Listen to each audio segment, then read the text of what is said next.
Un hombre extendió la mano para evitar que el objeto más sagrado de Israel cayera al suelo, y cayó muerto en el acto. No blasfemó, no robó, no maldijo a Dios. Solo tocó el arca. Y aún así, el juicio fue inmediato. ¿Por qué? ¿Qué error tan grave pudo cometer alguien que solo quiso proteger lo sagrado? Lo que sucedió aquel día no fue un accidente, fue una revelación del carácter divino que pocos comprenden hoy. Esta historia es más que una advertencia, es un espejo que nos muestra cómo tratamos las cosas santas sin saberlo.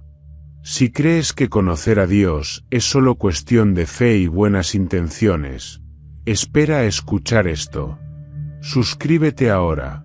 Comenta tu opinión al final y comparte este vídeo con alguien que aún no ha entendido lo que realmente significa tocar la gloria de Dios.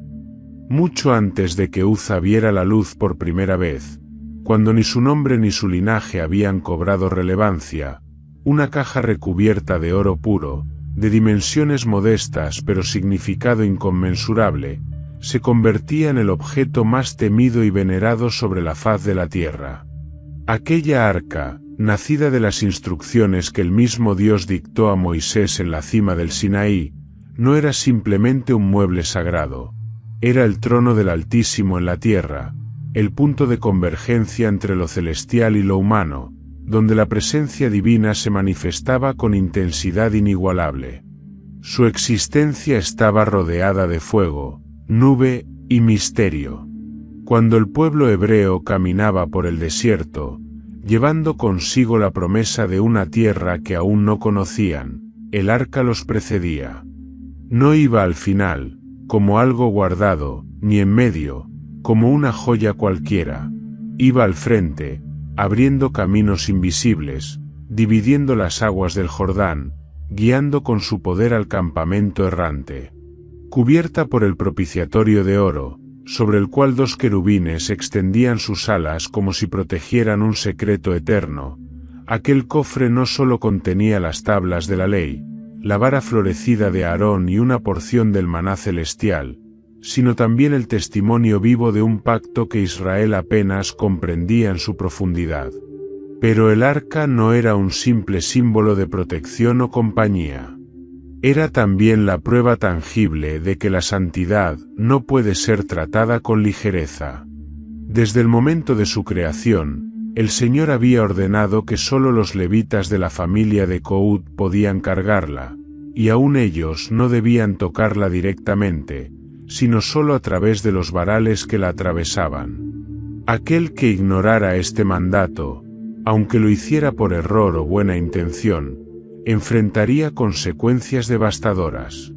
Porque el Dios que habitaba entre los querubines no era un ídolo mudo como los de las naciones vecinas.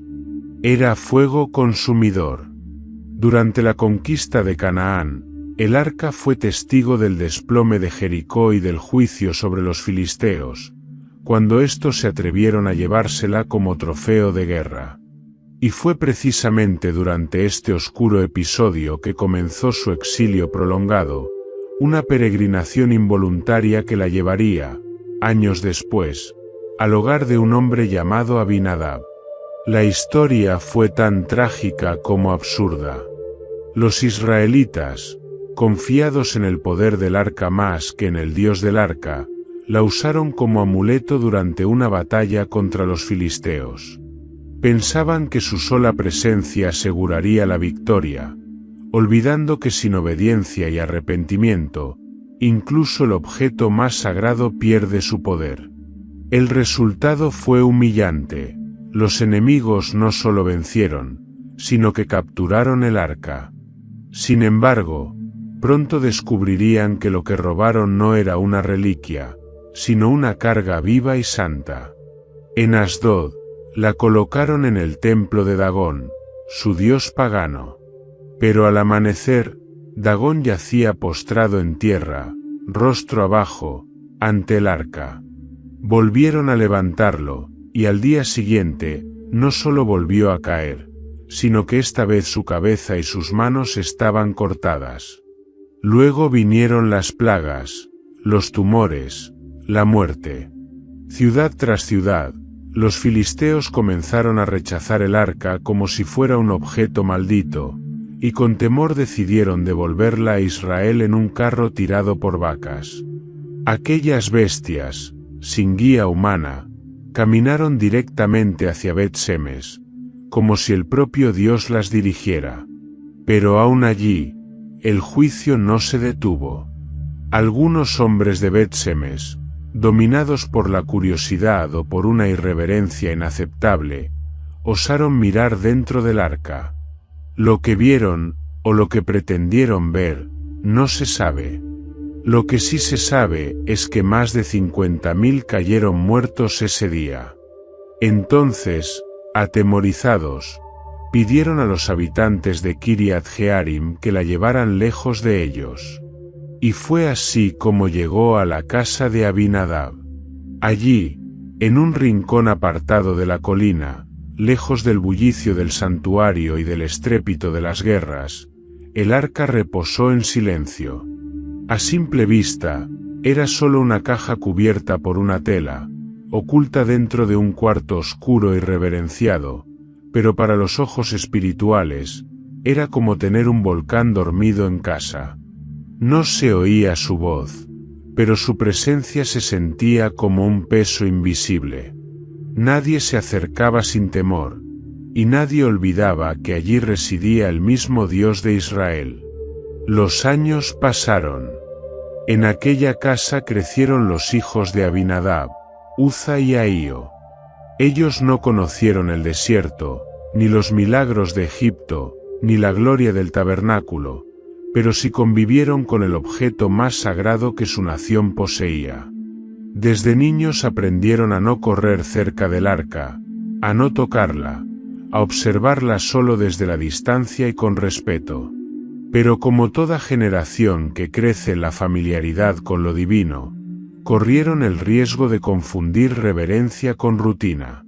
A medida que crecían, el arca se volvía parte del mobiliario, una reliquia que ya no causaba el mismo temblor. No porque su poder disminuyera, sino porque el corazón humano tiende a apagar el fuego de la costumbre. Uza, aún sin saberlo, estaba caminando hacia su propio destino, hacia el día en que su mano temblorosa se levantaría con buena intención, y sería alcanzado por la santidad que no admite errores. Pero ese día aún no llegaba. Por ahora, el arca dormía, como una bestia divina que aguarda el llamado de su Señor. Y mientras Jerusalén comenzaba a resurgir bajo el liderazgo de David, y los cantores preparaban nuevos salmos para celebrar, algo se movía en el corazón del rey, el deseo profundo de traer de vuelta la gloria. El deseo de tocar lo sagrado, sin comprender del todo el precio. Kiriat Jearim no era una ciudad prominente. Ocupaba un rincón montañoso de Judá, rodeado de viñedos, olivares, y caminos polvorientos que se entrecruzaban como las venas del tiempo. Sin embargo, sobre esa tierra apacible descansaba un secreto demasiado grande para cualquier comunidad. Allí yacía el Arca del Pacto, el objeto más poderoso y temido de todo Israel, en la casa de un hombre llamado Abinadab. Abinadab era un levita, un descendiente de aquellos que habían sido apartados para el servicio sagrado. Aunque no pertenecía a la línea específica de Kohath, encargada de cargar el arca según la Torá, su reputación como hombre justo y temeroso de Dios lo convirtió en el candidato ideal cuando Bet-Semes, herida por la santidad, decidió alejar el arca de su territorio. No hubo sorteo ni asamblea, el pueblo señaló su casa, y la decisión se selló con un silencio reverente. Fue entonces cuando Abinadab aceptó sin titubeos una responsabilidad que otros habrían considerado demasiado peligrosa. No era una invitación, era un llamado divino, una carga que marcaría su linaje por generaciones. Desde el primer día, su casa cambió. Ya no era simplemente un hogar. Se convirtió en un santuario viviente, un lugar donde lo cotidiano convivía con lo eterno. Dentro de sus muros crecieron dos hijos, Uza y Ahío. Desde su niñez, sus juegos fueron restringidos, sus movimientos vigilados, y sus pasos cuidadosamente orientados lejos del cuarto donde el arca reposaba. No por miedo, sino por reverencia. Abinadab no crió a sus hijos en la ignorancia, sino en la solemnidad. Les explicó que ese cofre de oro no era un símbolo de poder humano ni un ídolo ornamental, sino el testimonio vivo del pacto con el Dios que descendía en fuego y hablaba en truenos. A pesar de eso, los años, con su lento fluir, comenzaron a suavizar el impacto de lo divino.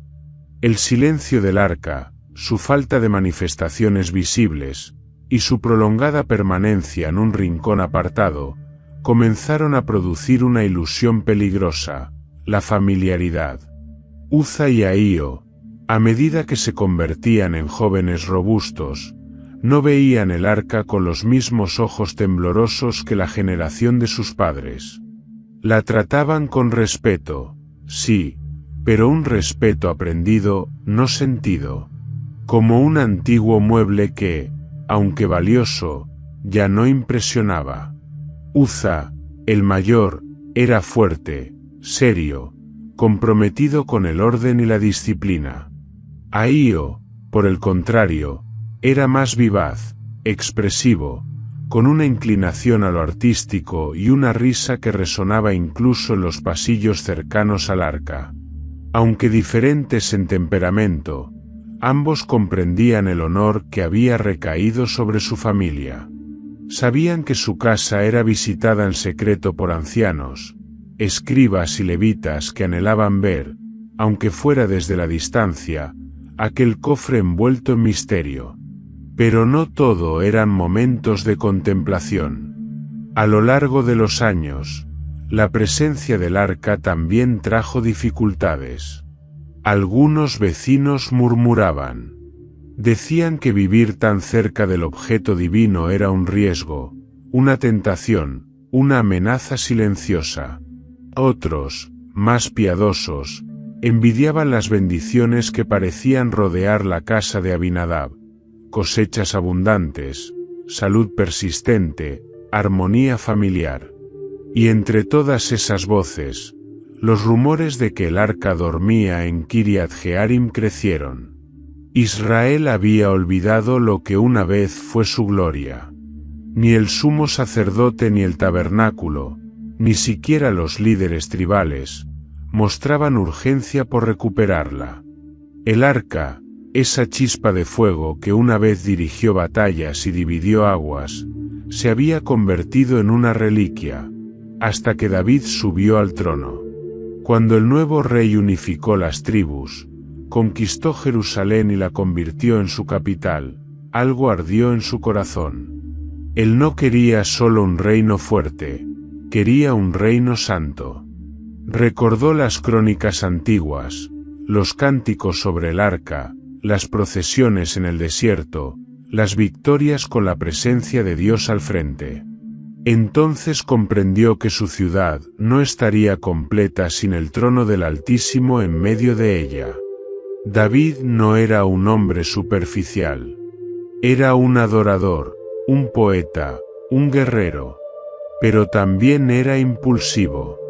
Y al decidir traer el arca de vuelta a Jerusalén, actuó con fervor, pero sin consejo. Su anuncio sacudió a toda la nación. El arca regresaría a casa. Abinadab recibió con humildad la comitiva real. Después de tantos años, el día había llegado. La gloria que dormía sería despertada. Y para aquel traslado solemne, David no escogió sacerdotes ni levitas expertos. Escogió a los hijos del hombre que la había guardado fielmente por décadas, Uza y Ahío. El honor fue indiscutible. Era justo. Ellos conocían el arca más que nadie. La habían cuidado, custodiado, respetado. Pero no todo honor viene sin peso. Los preparativos comenzaron. El nuevo carro fue construido con esmero, cubierto de telas y ornamentos.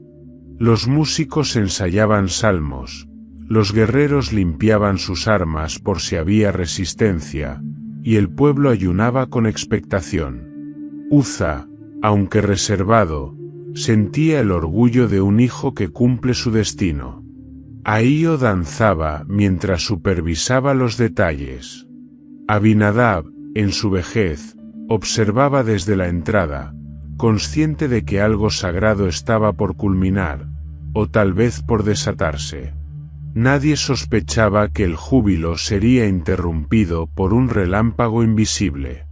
Nadie imaginaba que un solo gesto, nacido de la costumbre más que de la obediencia, sería suficiente para abrir el cielo en juicio. Pero el día se acercaba. Y en ese hogar donde lo divino reposó durante generaciones, el silencio del arca comenzaba a ceder, ante el rugido de lo inevitable. Jerusalén resplandecía con un vigor nuevo. Las tribus, antes dispersas y divididas, habían encontrado unidad bajo el cetro de David, el joven pastor de Belén que ahora portaba corona y espada. Las guerras de consolidación habían cesado momentáneamente. Los enemigos estaban en silencio, el pueblo comenzaba a prosperar, y la ciudad recién conquistada bullía con construcciones, cánticos y expectativas. Era tiempo de celebración. Pero en el corazón del rey, latía una inquietud que no lo dejaba descansar. David era un hombre de visión. Él sabía que la grandeza de Israel no residía en ejércitos ni en palacios, sino en la cercanía con su Dios. Y aunque Jerusalén había sido convertida en la ciudad de David, aún no era la ciudad de Dios. Porque faltaba algo. Faltaba el arca. La ausencia del arca en el centro de la vida nacional era un grito silencioso. Durante años, había sido relegada a un rincón de Judá. Ni Saúl, ni los jueces antes de él, habían mostrado mayor interés por traerla de vuelta al lugar que le correspondía. Era como si el pueblo se hubiera acostumbrado a vivir sin la presencia manifiesta de Dios, dependiendo más de la estructura que del espíritu, más del trono visible que del trono celestial. David no podía aceptar eso.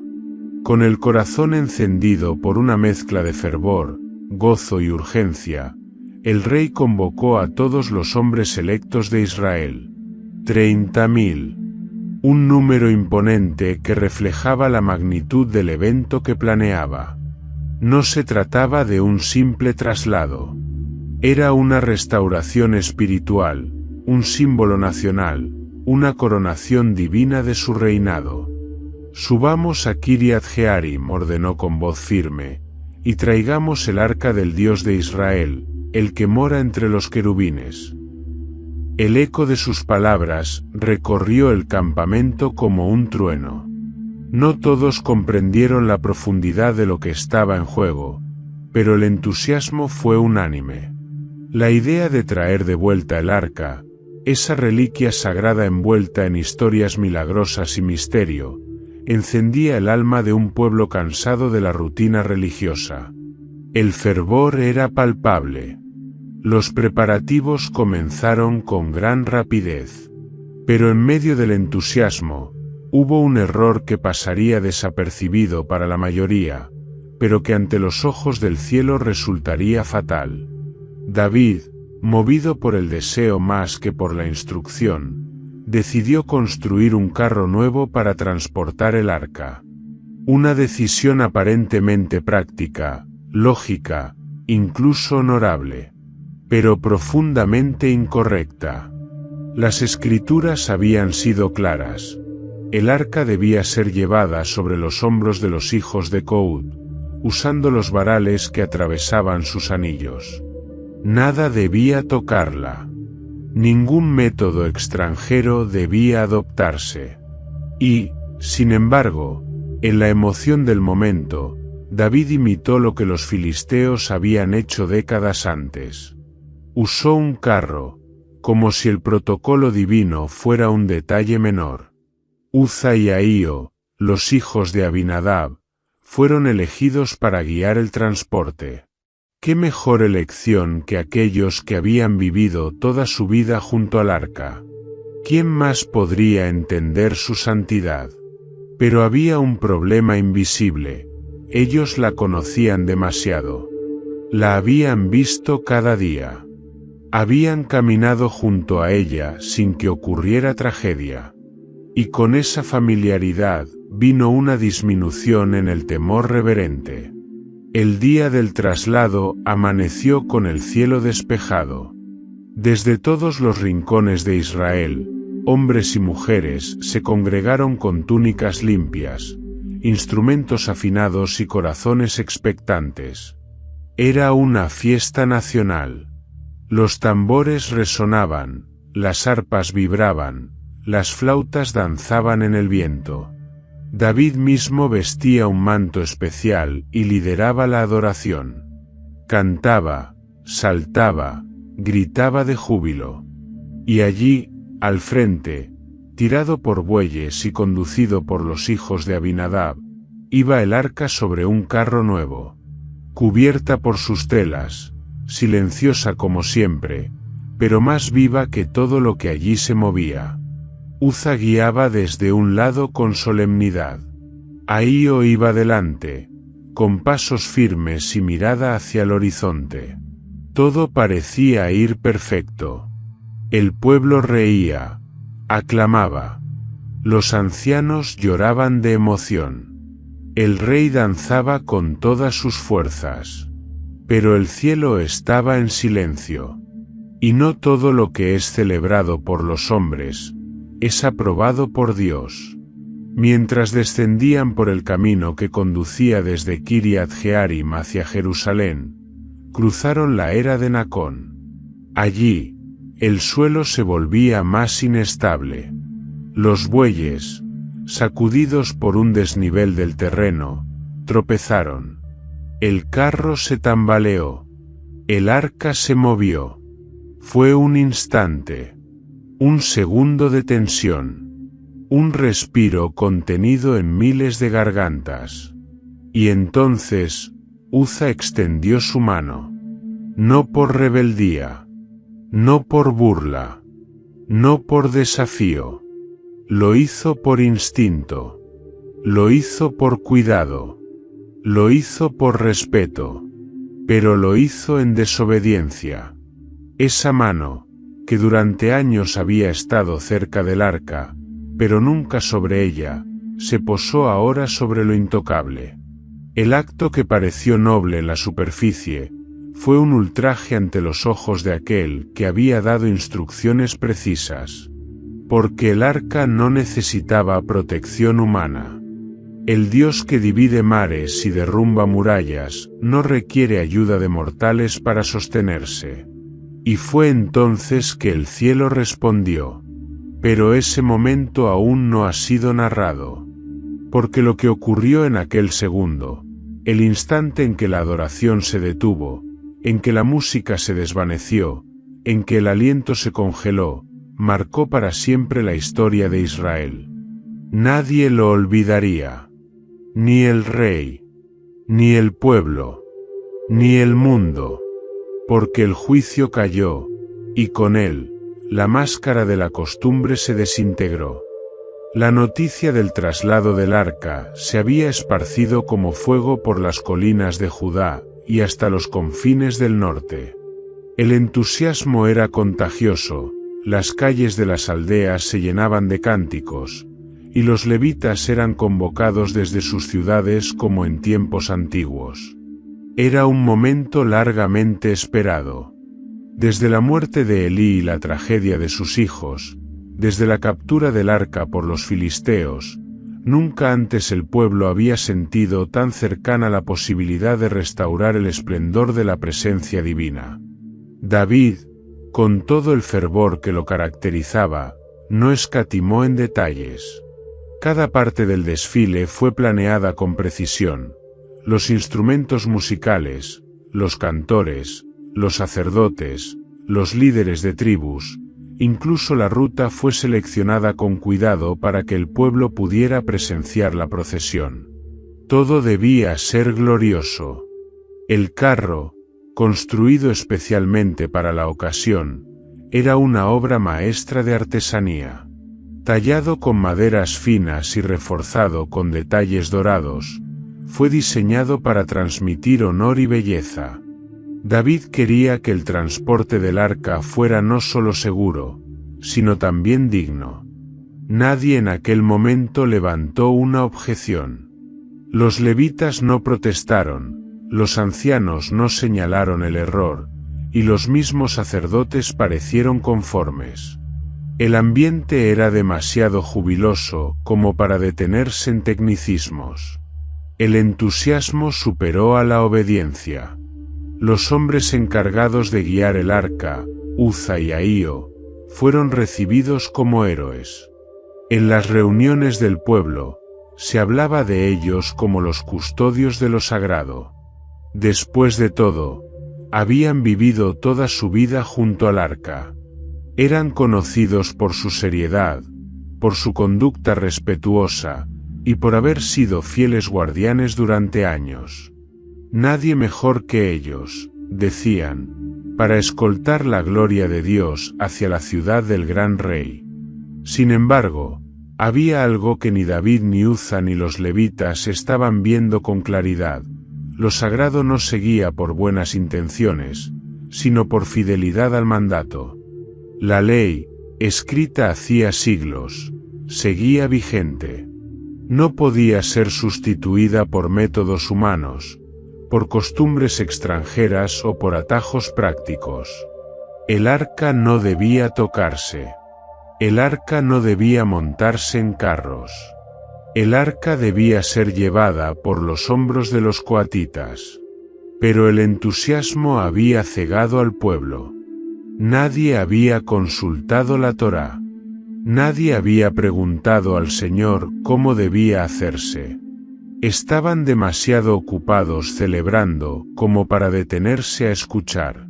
Uza, aunque cauteloso, no se opuso.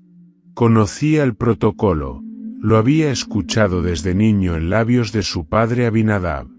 Pero también sabía que el arca llevaba décadas sin ser tocada por levitas, que nadie se había acercado a ella con manos consagradas, que el tiempo había erosionado el temor. Además, ¿no era una honra que él, como hijo de la casa que la había resguardado, la guiara hacia la ciudad de Dios? ¿No era una muestra de gratitud y justicia? Así, su conciencia fue adormecida por el honor, y la costumbre se disfrazó de obediencia. Ahío, su hermano menor, se mostraba entusiasta, casi eufórico. Para él, la procesión era una fiesta, una oportunidad para ver a Israel unida bajo una misma canción. No comprendía del todo el peso espiritual del evento, pero su corazón rebosaba de orgullo. Caminaba delante del carro, marcando el ritmo con alegría.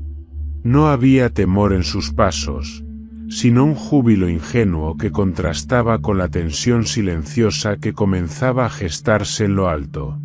David, por su parte, había organizado la ceremonia con esmero, pero sin buscar dirección del sumo sacerdote.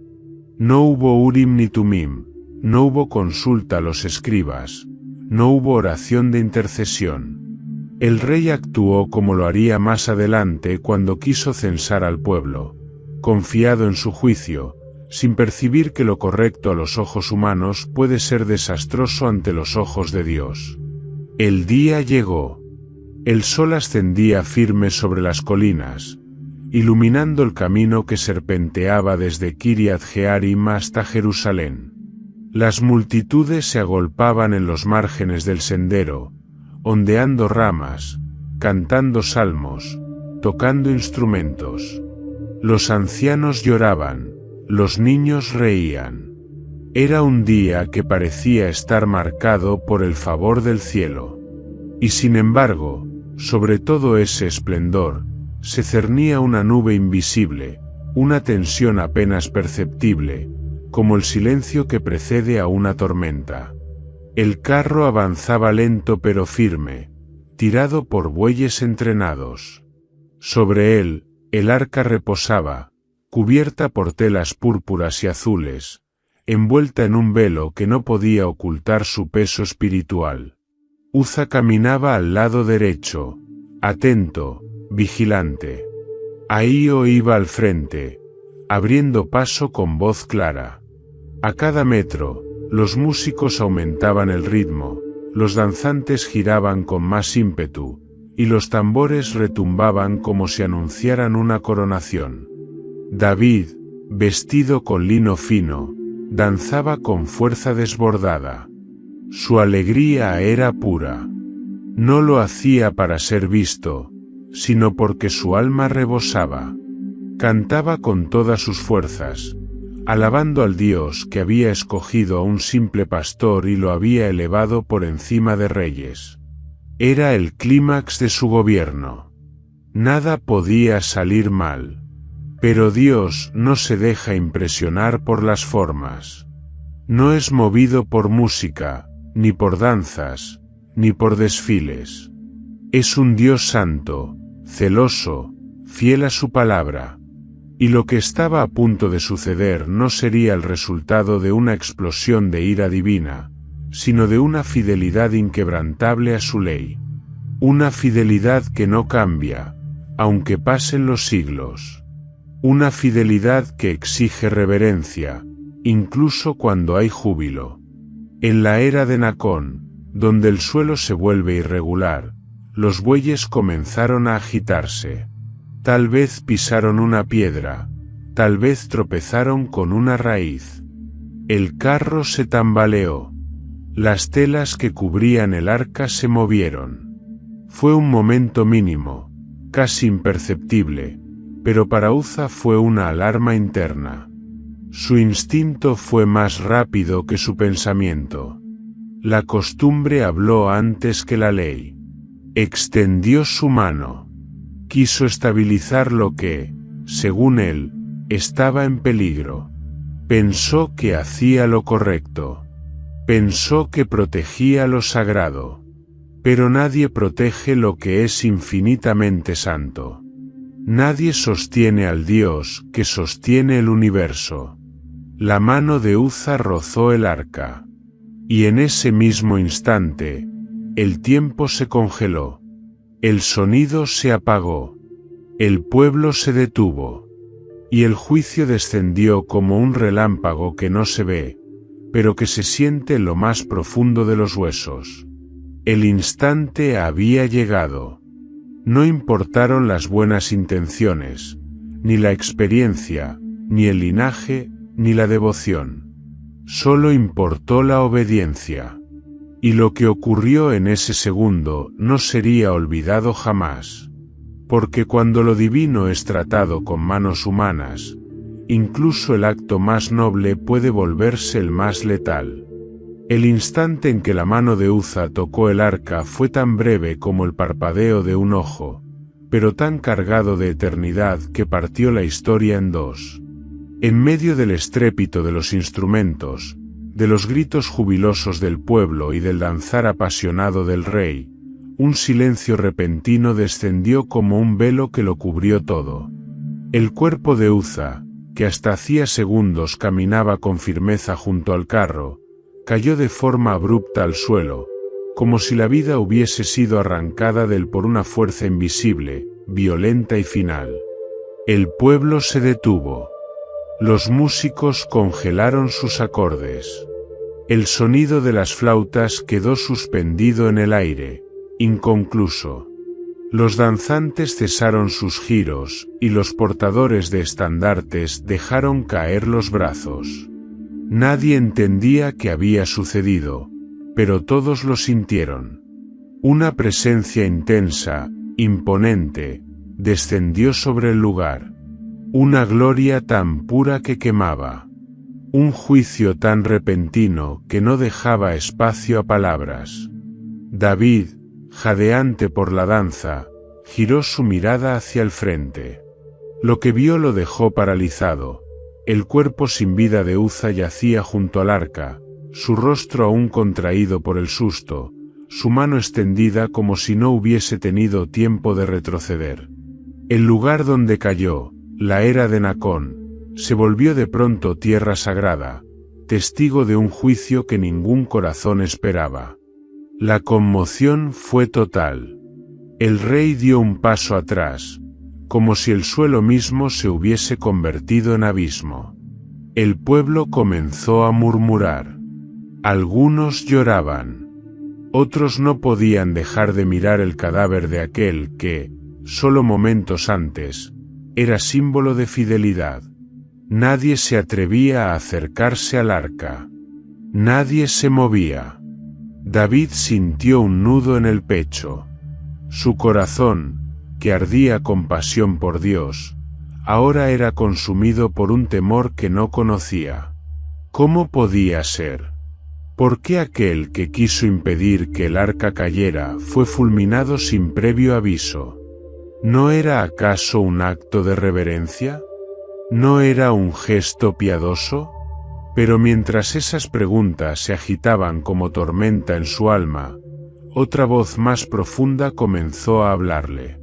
Una voz que no provenía de fuera, sino de dentro. ¿Consultaste tú la ley? ¿Revisaste tú el mandato? ¿Creíste que tu entusiasmo bastaba? El juicio no fue contra un hombre que pecó con malicia. Fue contra un pueblo que, guiado por el entusiasmo, olvidó el temor. El arca no era un ídolo que debía ser cuidado. Era la representación del Dios que no necesita defensa humana. Y en tocarla, Uza no solo rompió un mandato, se colocó por encima de él, asumiendo que podía ayudar a lo que era infinitamente santo. David cayó de rodillas. La procesión estaba rota. El júbilo había muerto. La fiesta se había convertido en duelo. En su interior, el rey se estremecía.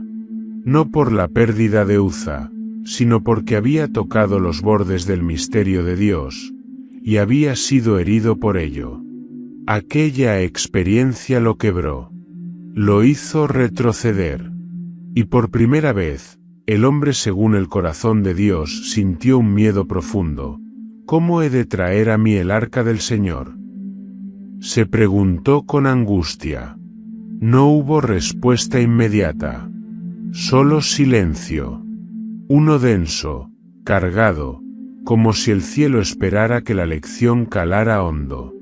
Los hombres que acompañaban a Uza bajaron la mirada.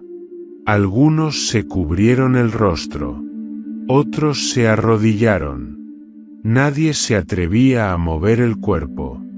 Nadie osaba tocar el arca de nuevo. Incluso los más atrevidos comprendieron que ese no era un simple objeto, ni un símbolo vacío. Allí moraba una gloria que no perdía fuerza con los años, que no se suavizaba con la costumbre. Una gloria que exige obediencia antes que emoción. David entonces se levantó, con los ojos encendidos por el temor.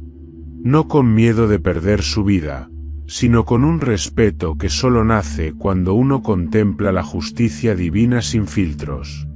El rey ordenó que el arca no fuera llevada más. No ese día. No bajo esas condiciones. La procesión fue cancelada. El pueblo, confundido y afligido, comenzó a dispersarse en silencio. No hubo himnos. No hubo bendiciones. Solo el eco del juicio retumbando en cada corazón. Pero el arca no podía quedarse sola. No podía ser abandonada en medio del camino como una carga peligrosa. Había que encontrar un lugar digno para que reposara. Y en medio de esa necesidad urgente, los ojos del rey se posaron sobre una casa cercana, la casa de Obed-edom, el geteo. David, aún temblando por lo ocurrido, pidió al hombre que recibiera el arca. Obed-edom no dudó.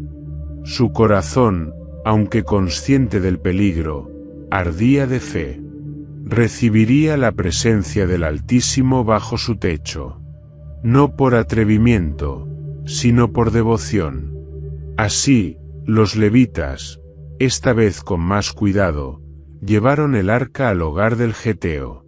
Y allí descansó por 3 meses. Durante ese tiempo, David se apartó. Reflexionó. Leyó la ley. Escuchó a los sacerdotes. Y comprendió lo que había hecho mal. No solo él, sino todo Israel. Porque no se puede llevar lo santo con formas humanas. No se puede guiar lo divino con métodos prestados. No se puede tocar a Dios como si fuera un objeto. La muerte de Uza, aunque devastadora, no fue en vano. Fue una llamada al despertar. Una sacudida al alma del pueblo. Un recordatorio de que la santidad no es negociable.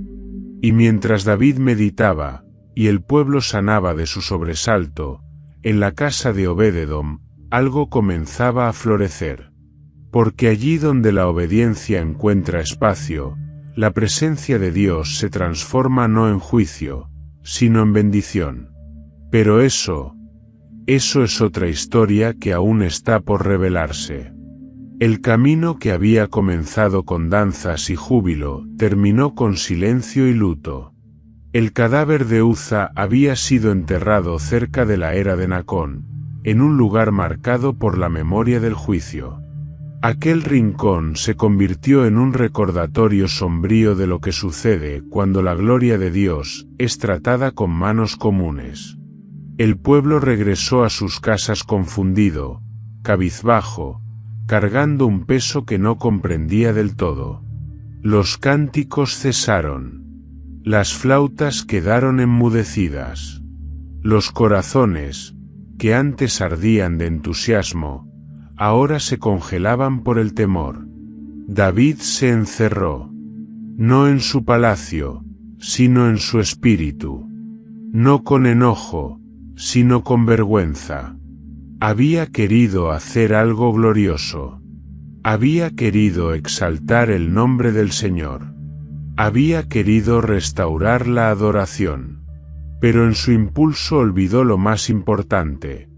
El Dios de Israel no se adapta a los métodos del hombre. Su santidad no se acomoda a la emoción, ni a las multitudes, ni al entusiasmo del momento. Durante esos días, el rey evitó los actos públicos. No componía salmos. No escribía poemas. Solo buscaba comprender. Releyó los rollos antiguos. Llamó a los sacerdotes, a los levitas. Escuchó de nuevo las instrucciones que Moisés había dejado escritas con tinta y fuego. Allí encontró la respuesta que lo quebró. Cuando el campamento se mueva, los coatitas vendrán a llevar el arca, pero no tocarán cosa santa, no sea que mueran. Números 4 y 15.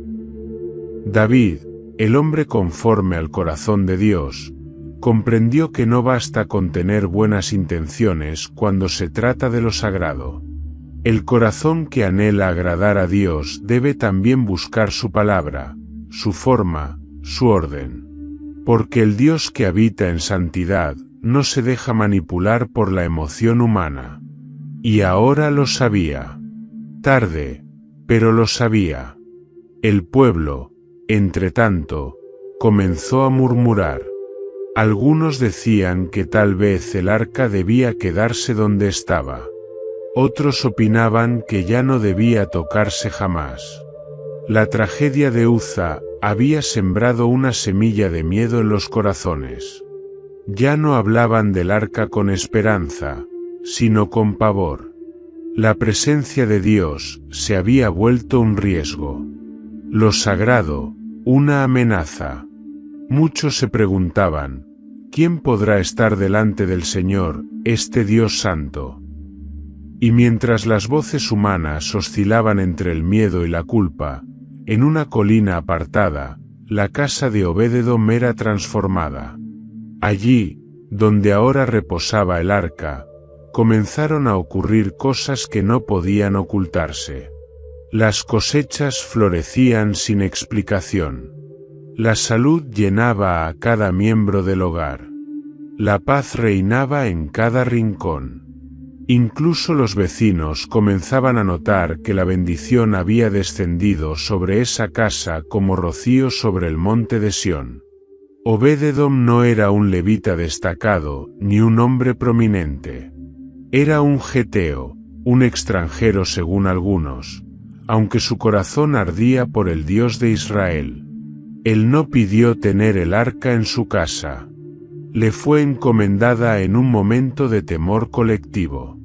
Pero en vez de huir, la recibió con reverencia, con temor santo, con gratitud.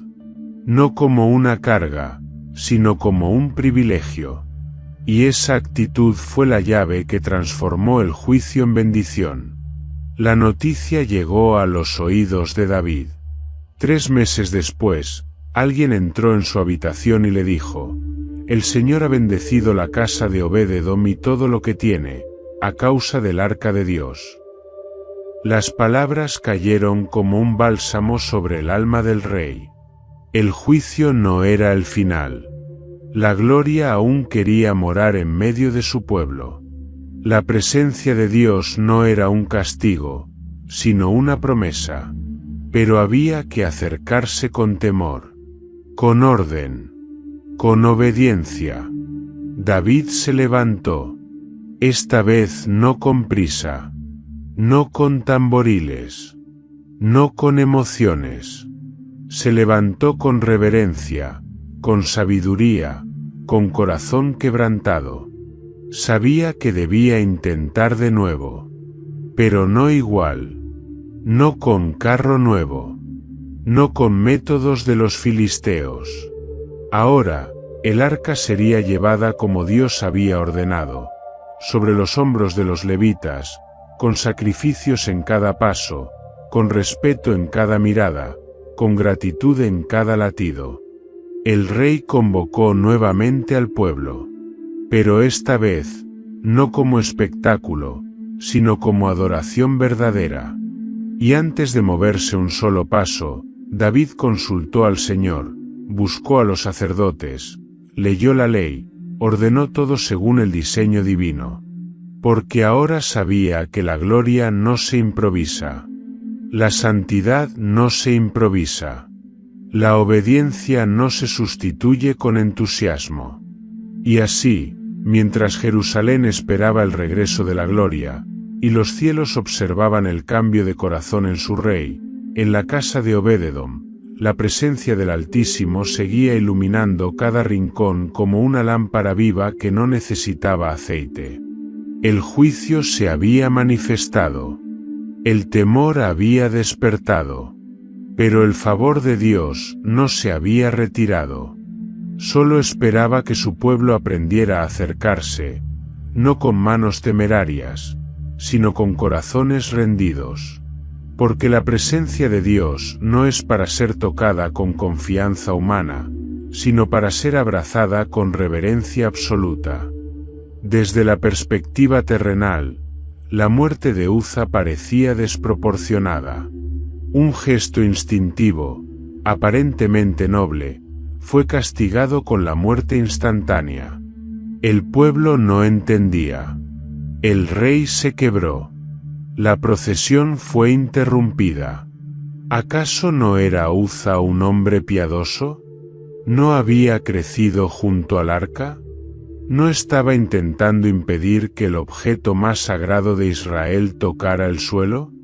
Entonces, ¿por qué cayó fulminado? ¿Por qué Dios, que tantas veces mostró misericordia a pecadores notorios, respondió con juicio ante un acto tan pequeño?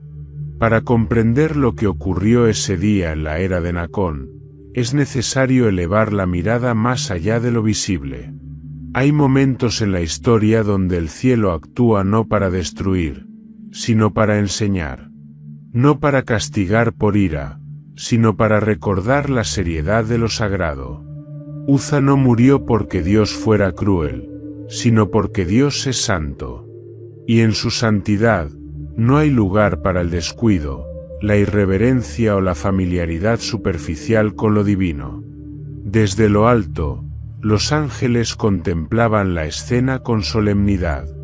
Ellos sabían lo que los hombres habían olvidado. Recordaban el día en que Dios dictó a Moisés las instrucciones exactas sobre el transporte del arca. Debía ser cubierta por el velo del santuario, cargada por los varales de madera de acacia recubiertos de oro, y solo tocada por los levitas designados de la familia de Coat. No era un protocolo ceremonial. Era una línea trazada entre la vida y la muerte. Pero con el paso del tiempo, los hombres trataron lo sagrado con ligereza. El arca se volvió un mueble más. Su presencia no provocaba temblor, sino costumbre. Y esa costumbre es peligrosa cuando se trata de lo santo, porque lo sagrado nunca pierde su poder. Es el hombre el que pierde la conciencia de con quién está tratando. Uza era un hombre correcto, pero no era un sacerdote consagrado para tocar lo intocable. Su gesto fue humano, natural, y profundamente desobediente. Lo que quiso hacer, aunque parecía justo a los ojos de los hombres, contradecía directamente la ley establecida por Dios. Y cuando un acto humano intenta corregir lo divino, el juicio es inevitable, porque no se trata de intención, sino de obediencia. El problema no fue solo tocar el arca, fue todo el contexto que lo rodeaba. El arca era transportada en un carro, como lo hacían los filisteos, imitando modelos paganos.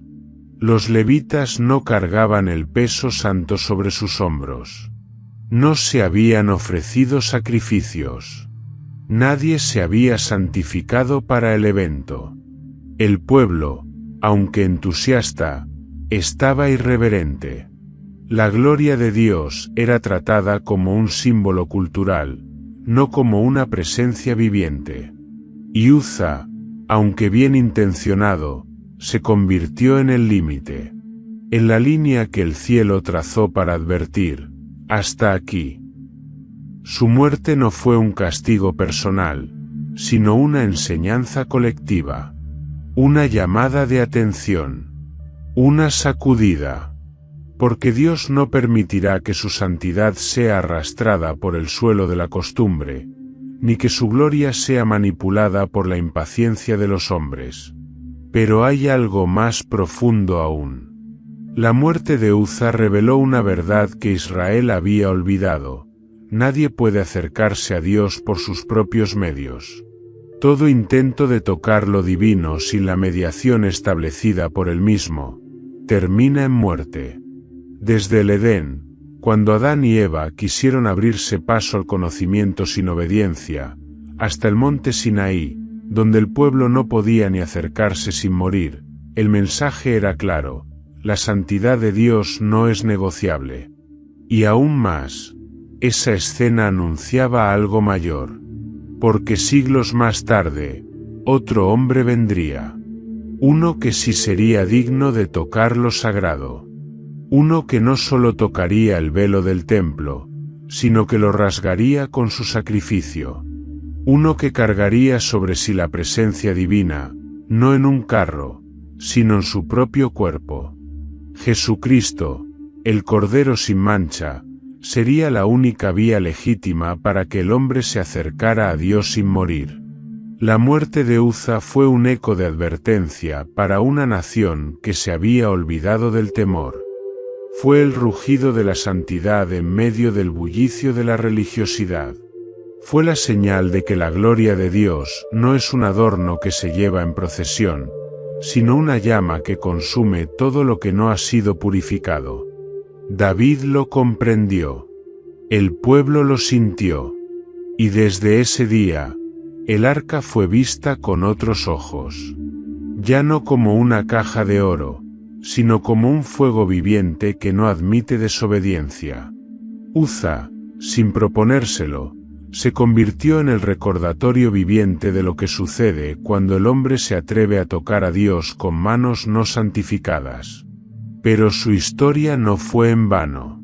Su muerte, aunque dolorosa, fue usada por Dios para despertar un pueblo dormido, para reorientar al rey, para restaurar el respeto por lo eterno y, en última instancia, para preparar el camino a una adoración más profunda, más pura, más alineada con el corazón divino. Porque a veces, el juicio no viene para destruir, sino para redirigir. Tras el sacudón del juicio divino, mientras el pueblo regresaba cabizbajo a sus ciudades y David se recluía en la introspección, el arca fue conducida a la casa de un hombre que hasta ese momento no figuraba entre los grandes nombres de la historia de Israel, Obed-edom el geteo. Su casa no era un santuario, ni su familia una línea sacerdotal reconocida. Y, sin embargo, allí, en ese lugar inesperado, Dios decidió reposar. Obed-edom no pidió el arca. Le fue encomendada en un momento de crisis, cuando nadie más se atrevía a tenerla cerca. Su llegada fue como la de una tormenta que ya había mostrado su furia. Las memorias de Uza aún ardían en la mente de todos. El temor llenaba cada rincón del pueblo. Tener la presencia divina en casa no era ya motivo de orgullo, sino de un respeto tembloroso. Recibirla era como aceptar un volcán dentro del hogar. Pero Obed-edom no retrocedió. No cerró las puertas. No puso condiciones. La recibió como lo haría un siervo fiel que entiende que, aun en medio del juicio, la presencia de Dios es la mayor bendición posible. No colocó al arca en un rincón olvidado ni la trató como un objeto peligroso. La recibió con temor reverente, con fe sencilla, con obediencia callada. Él sabía que lo sagrado no debe ser evitado, sino honrado como corresponde. Desde el primer día que el arca reposó en su casa, algo comenzó a cambiar. Las flores en su campo parecían más vivas. La tierra respondía con frutos en abundancia. Las enfermedades desaparecieron sin explicación. Sus hijos crecían con salud y sabiduría.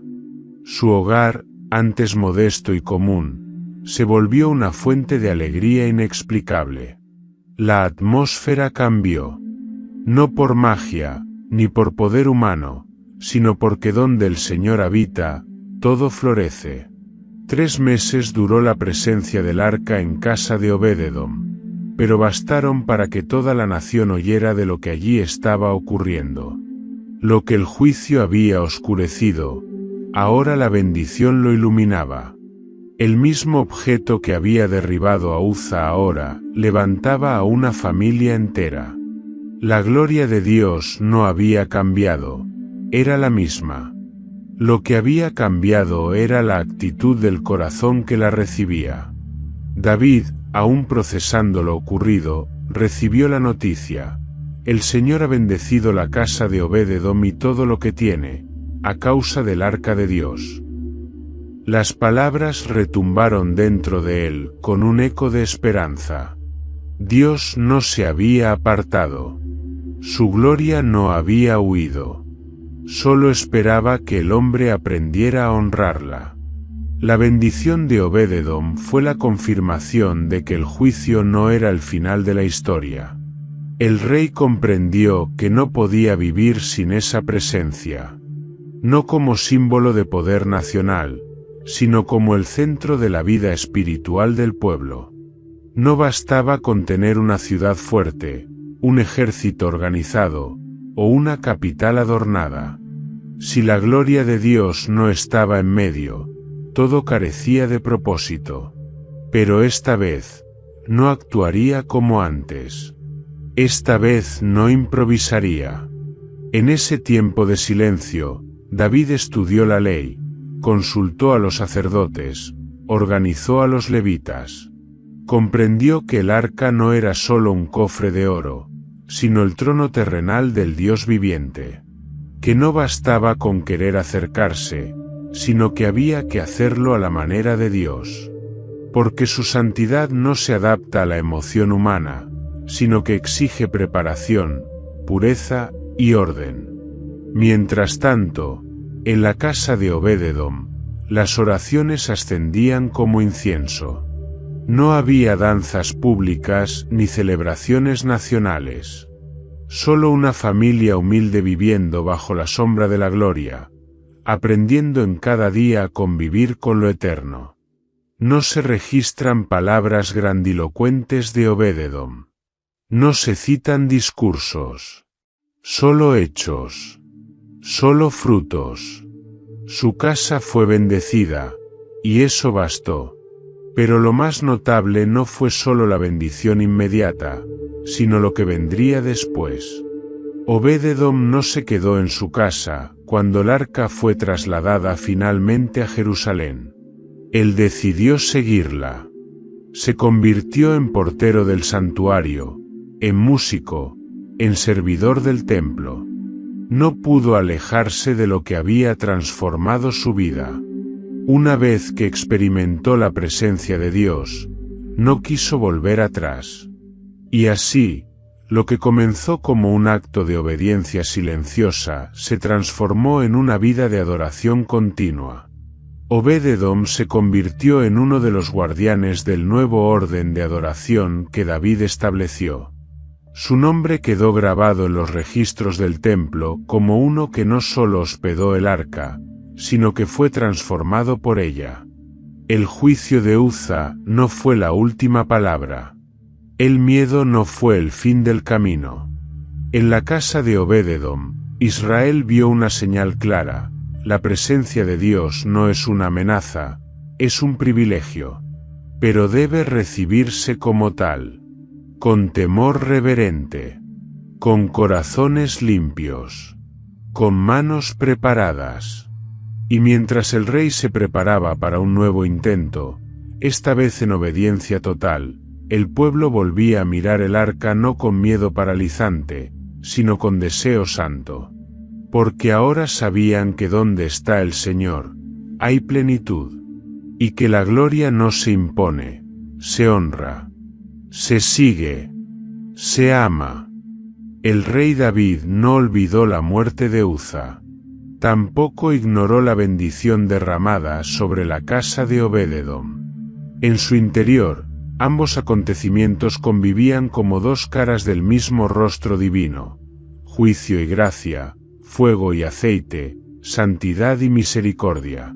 Comprendió entonces que la gloria de Dios no responde al entusiasmo humano, sino a la obediencia total. Y por ello, decidió intentarlo una vez más. Pero esta vez, no como antes. Esta vez, siguiendo al pie de la letra lo que el Señor había ordenado siglos atrás. La decisión no fue tomada a la ligera.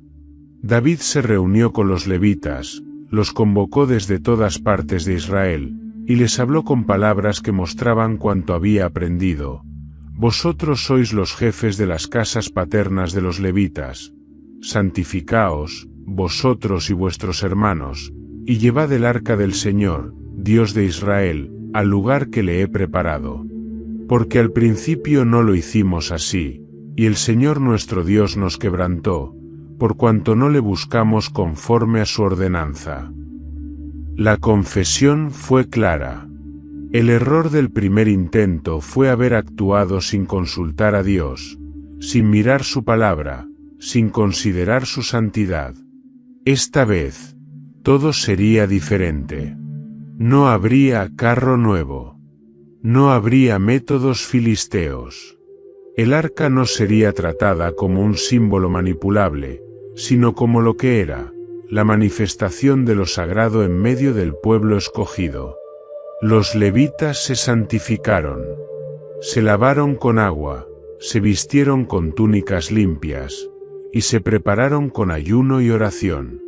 David distribuyó sus tareas. Algunos tocarían címbalos de bronce, otros arpas y salterios. Había quienes serían porteros, otros encargados de anunciar con trompetas el avance de la presencia divina. Todo se organizó como un acto de adoración y temor. Ya no era un espectáculo, sino una consagración nacional. Se eligieron los varales de madera de acacia, revestidos de oro, como dictaba la ley. El arca fue cubierta según el protocolo establecido en el desierto. Esta vez, no se tocaría. Esta vez, no habría manos presuntuosas ni gestos humanos. Solo obediencia. Solo orden. Solo respeto. Y entonces, el día llegó. El sol se alzó sobre las colinas como una promesa nueva. No era una jornada cualquiera. Era el día en que la gloria volvería a Jerusalén. El pueblo comenzó a reunirse, pero el ambiente era distinto. No había ruido desbordado, ni emoción sin dirección. Había un silencio reverente, un murmullo de oración, un temblor en los corazones. Todos sabían que esta vez no se trataba de una celebración, sino de un acto sagrado. Los levitas se colocaron en posición. Cada uno tomó su lugar. 4 de ellos se aproximaron al arca, y con manos consagradas, levantaron los varales y cargaron el peso invisible de la gloria. Nadie aplaudió. Nadie gritó. Solo el sonido profundo de las trompetas rompía el aire. David, vestido con lino fino, danzaba, pero esta vez no por euforia, sino por reverencia. Su movimiento era adoración pura, limpia, sin mezcla de ego ni espectáculo. Cada 6 pasos, el rey ordenó que se ofrecieran sacrificios. Bueyes y carneros eran presentados como ofrenda de gratitud. No por temor al juicio, sino como símbolo de expiación, de consagración, de dependencia total del favor divino. Era como si cada metro recorrido fuera un altar, cada avance, un acto de fe, cada respiración, una súplica muda: Señor, recibe nuestra obediencia. Y mientras el arca avanzaba, el ambiente comenzaba a cambiar. La alegría se elevaba como incienso. El pueblo volvía a cantar, pero esta vez desde lo profundo, desde un corazón quebrantado y sensible. El temor se convertía en gozo, la tensión en paz, la gloria en presencia compartida. Dios no solo estaba regresando a Jerusalén, estaba enseñando a su pueblo a caminar con él, como debe ser. David danzaba con todas sus fuerzas. No por espectáculo, no por política, sino porque su alma comprendía que estaba presenciando el milagro más grande, el retorno del Altísimo al centro de la nación. No eran los muros de la ciudad ni el poder militar lo que harían grande a Israel. Era esto, tener al Dios vivo en medio de ellos, habitando no en teorías, sino en realidad tangible, visible, gloriosa. Las puertas de Jerusalén comenzaron a verse a lo lejos. La ciudad temblaba de expectación. Los ancianos miraban con ojos brillosos. Los niños preguntaban con asombro. Las mujeres cantaban con voz suave. La gloria que durante años estuvo escondida en una colina olvidada, ahora se acercaba con majestad. Y así, paso a paso, con sacrificio y obediencia, el arca fue llevada hasta la tienda que David había preparado. No había templo todavía, solo una tienda. Pero en ese lugar humilde, la presencia de Dios encontró un espacio de honra. El arca fue colocada, no como adorno, sino como el corazón mismo del reino. Entonces David ofreció más holocaustos. Bendijo al pueblo. Distribuyó pan, carne y tortas de pasas. No como un banquete superficial, sino como una muestra del gozo santo que fluye cuando la presencia de Dios es recibida en el orden correcto. Ese día, no hubo juicio, no hubo muerte, no hubo tropiezo, solo obediencia, solo gloria, solo reconciliación. Porque cuando el hombre aprende a acercarse a Dios como Dios ha dicho, la bendición fluye sin medida, y la presencia vuelve a llenar la tierra. El cuerpo de Uza había sido enterrado hacía meses, y aunque su tumba era simple, su nombre permanecía en cada conversación cuando se hablaba del arca. No fue olvidado, ni por el rey, ni por los levitas, ni por el pueblo. Su caída, abrupta y trágica, quedó grabada en la memoria colectiva como un punto de inflexión. El momento en que Israel comprendió que la gloria no es un trofeo, sino una carga santa. Que Dios no cambia según el ánimo del pueblo, y que el fervor sin dirección puede ser tan peligroso como la rebeldía abierta.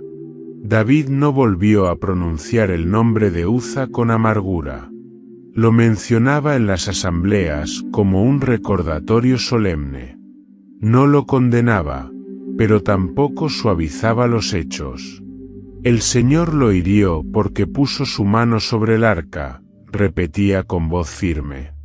No para ensombrecer su recuerdo, sino para que nadie más en Israel olvidara la lección escrita con una vida. En cada ceremonia, en cada procesión posterior, los levitas hablaban de Uza. No con burla ni juicio, sino con reverencia. Era el ejemplo de lo que ocurre cuando lo sagrado se convierte en costumbre, cuando la cercanía con lo divino deja de provocar temblor. Porque Uza no fue un enemigo de Dios. Fue un hombre bien intencionado que actuó desde la familiaridad, no desde el temor. Y eso lo volvió vulnerable al juicio. Las nuevas generaciones crecieron oyendo su historia. Los niños aprendían desde pequeños que acercarse a Dios requería limpieza, que tocar lo santo no era un derecho, sino una responsabilidad. El nombre de Uza se volvió advertencia, pero también enseñanza. Su error no fue en vano. Fue semilla que produjo reverencia. Fue límite que definió el nuevo inicio. David, por su parte, jamás volvió a liderar sin consultar al Señor. Su corazón, aunque ardiente, fue domado por la experiencia. Compuso salmos que hablaban de la santidad de Dios, de su trono fundado en la justicia y en el juicio. Se volvió más que un rey, un adorador instruido, un líder moldeado por la gloria y por la pérdida. La historia de Uza también produjo un cambio profundo en la organización sacerdotal. David encargó a los levitas custodiar el arca con rigurosidad.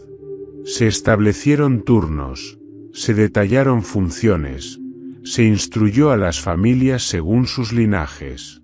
El error de Uza se convirtió en el cimiento de una adoración más pura.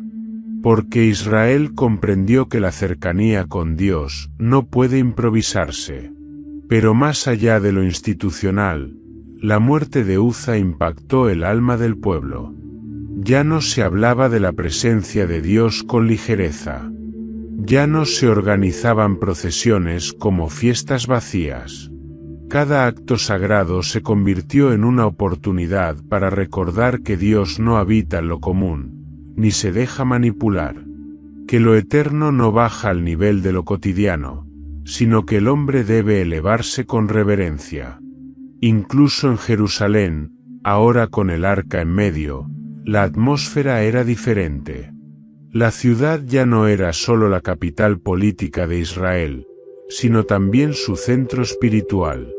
La tienda donde descansaba el arca no era majestuosa, pero el temor del Señor la llenaba más que el oro o la arquitectura.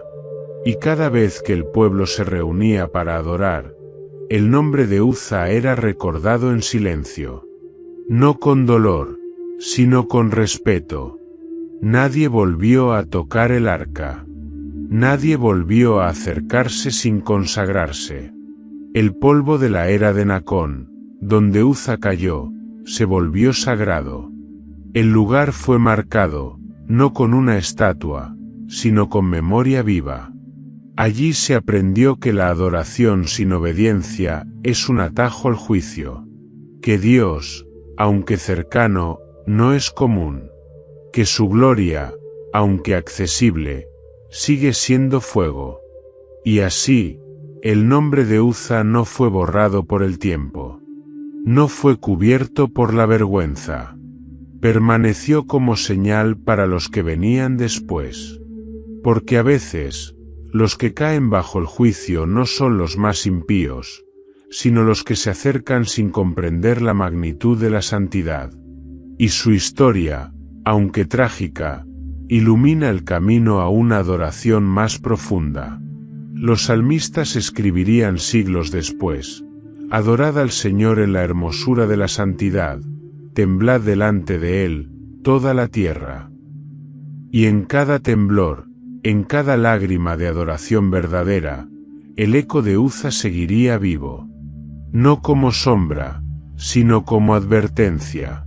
No como ruina, sino como recuerdo.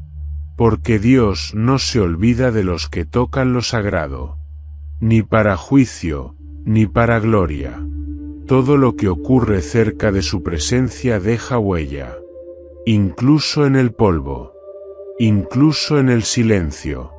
Incluso en el nombre de un hombre que cayó para que otros aprendieran a estar de pie.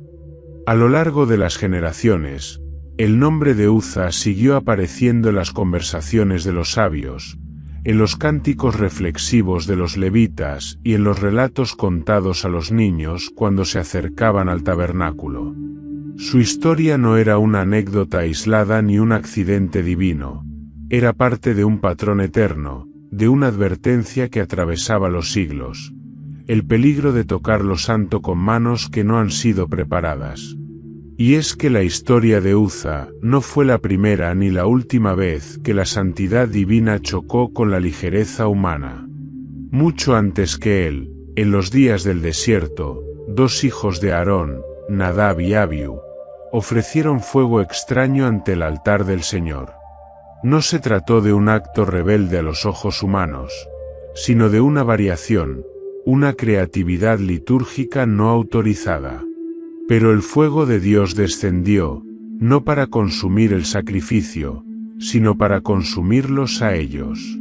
El mensaje fue claro desde el inicio: no todo lo que parece adoración es aceptado. El Señor debe ser adorado conforme a su voluntad, no conforme al entusiasmo del hombre.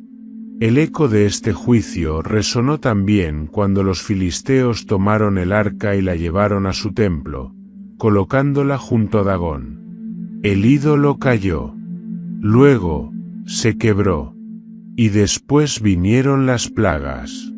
Ni el pueblo extranjero ni sus líderes comprendían que no estaban manipulando un objeto, sino provocando a un Dios vivo.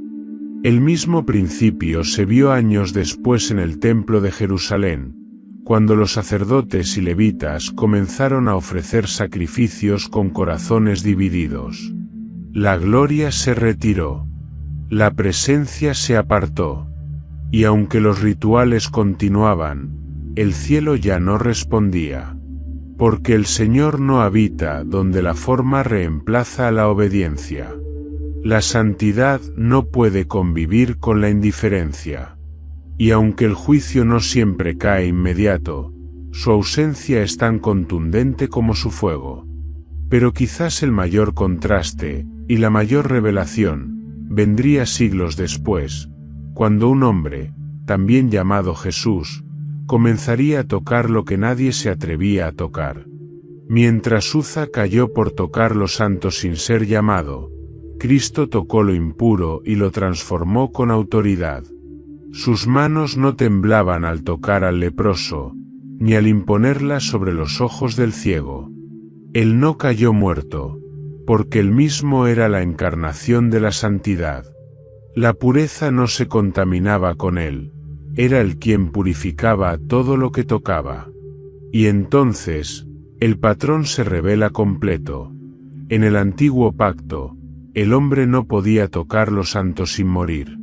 En el nuevo, lo santo vino a tocar al hombre para que viviera. Uza tocó el arca y murió porque representaba una generación que aún no tenía acceso directo a la santidad. Jesús, en cambio, rasgó el velo del templo y abrió un camino nuevo, donde el acceso a la presencia de Dios ya no se basa en linaje, función o ritual, sino en un corazón rendido, transformado por la sangre del Cordero.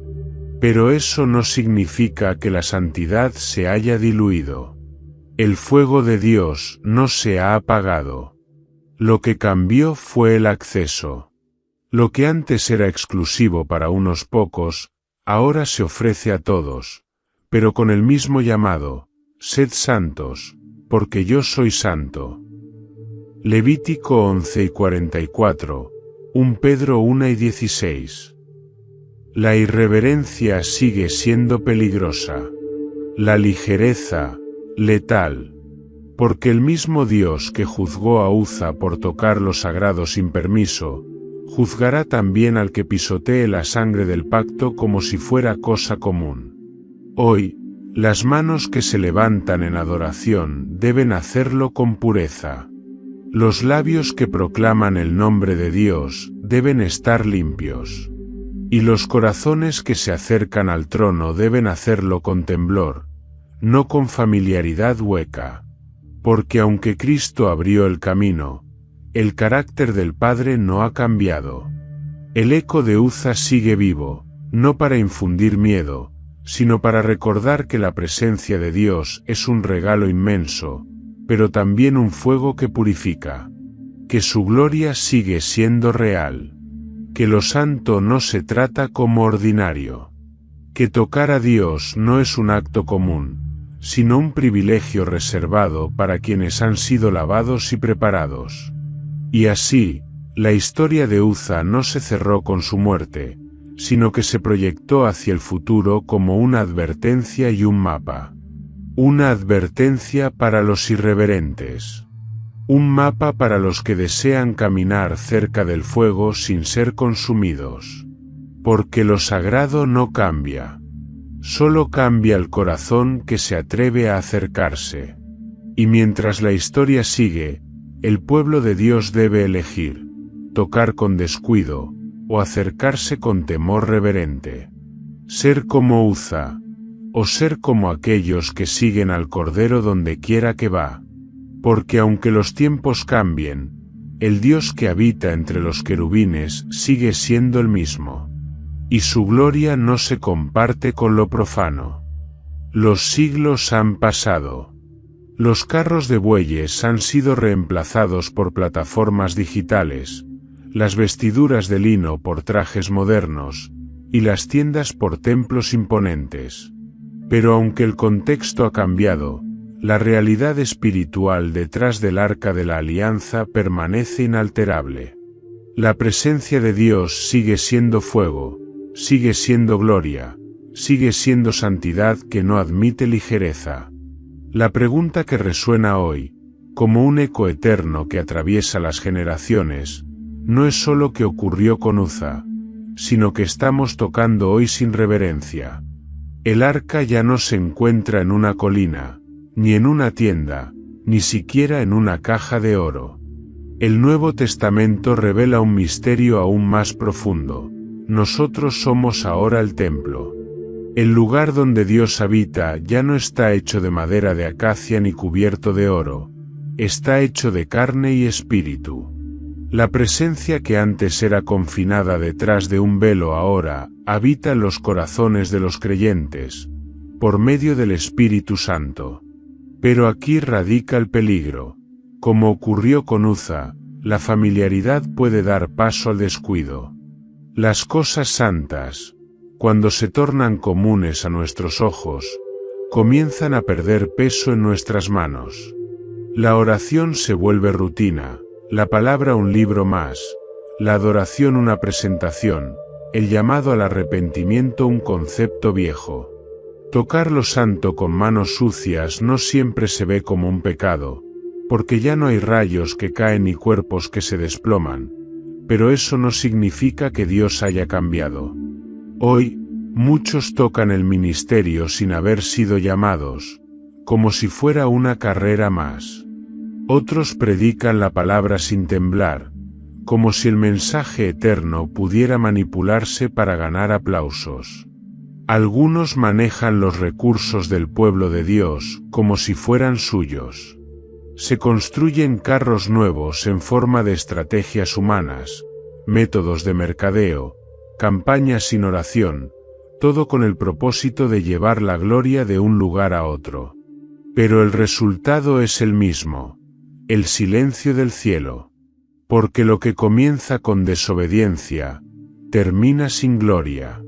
Y así como Uza cayó al tratar de sostener lo que solo Dios puede sostener, muchos hoy se desgastan intentando sostener sus ministerios, sus iglesias, sus reputaciones, cuando solo el Altísimo puede cargar su propia gloria. Lo sagrado no necesita ser defendido, solo necesita ser obedecido. Pero no todo es juicio. Como con Obed-Edom, hay casas que están siendo bendecidas, no por estructuras perfectas, sino por corazones rendidos. Allí donde se honra la presencia de Dios, aunque no haya oro ni púrpura, la gloria reposa. Dios no busca escenarios sofisticados, busca almas dispuestas. Y donde hay obediencia, hay bendición. Donde hay temor reverente, hay revelación. El mayor peligro de nuestros días no es la persecución, es la indiferencia. Es pensar que porque Dios no actúa con juicio inmediato, entonces aprueba nuestra forma. Es asumir que su presencia es automática, cuando en realidad sigue siendo un fuego que demanda santidad. La muerte de Uza grita aún desde el polvo, no toques lo santo con ligereza. La vida de Obed-Edom susurra desde la bendición, la presencia es vida, si es recibida con temor. Hoy, más que nunca, el pueblo de Dios necesita despertar, volver al temblor, volver al altar, volver a los varales, sobre los hombros de hombres consagrados. Volver a llevar la gloria como Él dijo, no como nosotros creemos. Porque la gloria no se sostiene con talento, ni con carisma, ni con popularidad. Se sostiene con obediencia, con integridad, con rodillas dobladas. David aprendió esa lección. Israel la entendió. ¿Y nosotros? ¿Cuántos Uzas más tendrán que caer? ¿Cuántas casas de Obed-Edom tendremos que observar desde lejos para anhelar lo que ellos viven? La historia de Uza no termina con su muerte. Termina cuando cada generación decide si caminará hacia la gloria, con obediencia, o si la cargará en carros nuevos, guiados por buenas intenciones, pero fuera del camino. La santidad de Dios no ha cambiado. Su gloria sigue siendo real. El arca, aunque invisible ahora, está más cerca que nunca, porque está en nosotros. Y si hoy el juicio no es inmediato, es porque la gracia está esperando que despertemos, que aprendamos, que nos rindamos. Porque al final, la pregunta no es solo qué hizo Uza, sino qué estamos haciendo nosotros. ¿Estamos tocando lo santo sin temor? ¿Estamos acercándonos a lo eterno como si fuera algo común? ¿Estamos queriendo llevar la presencia en nuestros propios términos?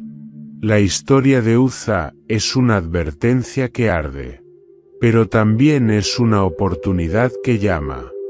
Una invitación a volver al temor, a la obediencia, a la reverencia.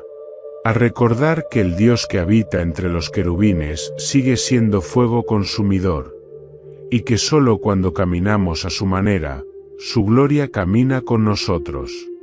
Y así concluye esta historia profunda y estremecedora, la historia jamás contada de Uza, el hombre que tocó el arca y murió al instante.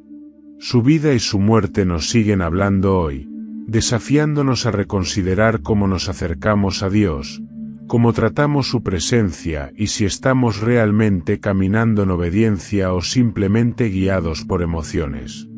Uza no fue castigado por maldad, sino por ignorar un principio eterno: lo santo nunca debe tocarse sin reverencia. Si este mensaje te impactó y quieres seguir descubriendo más verdades ocultas de la Biblia, suscríbete al canal, activa la campanita para no perderte ningún vídeo, comenta qué aprendiste hoy, y comparte este contenido para que otros también puedan entender la importancia de honrar al Dios vivo y verdadero. Nos vemos en la próxima revelación bíblica.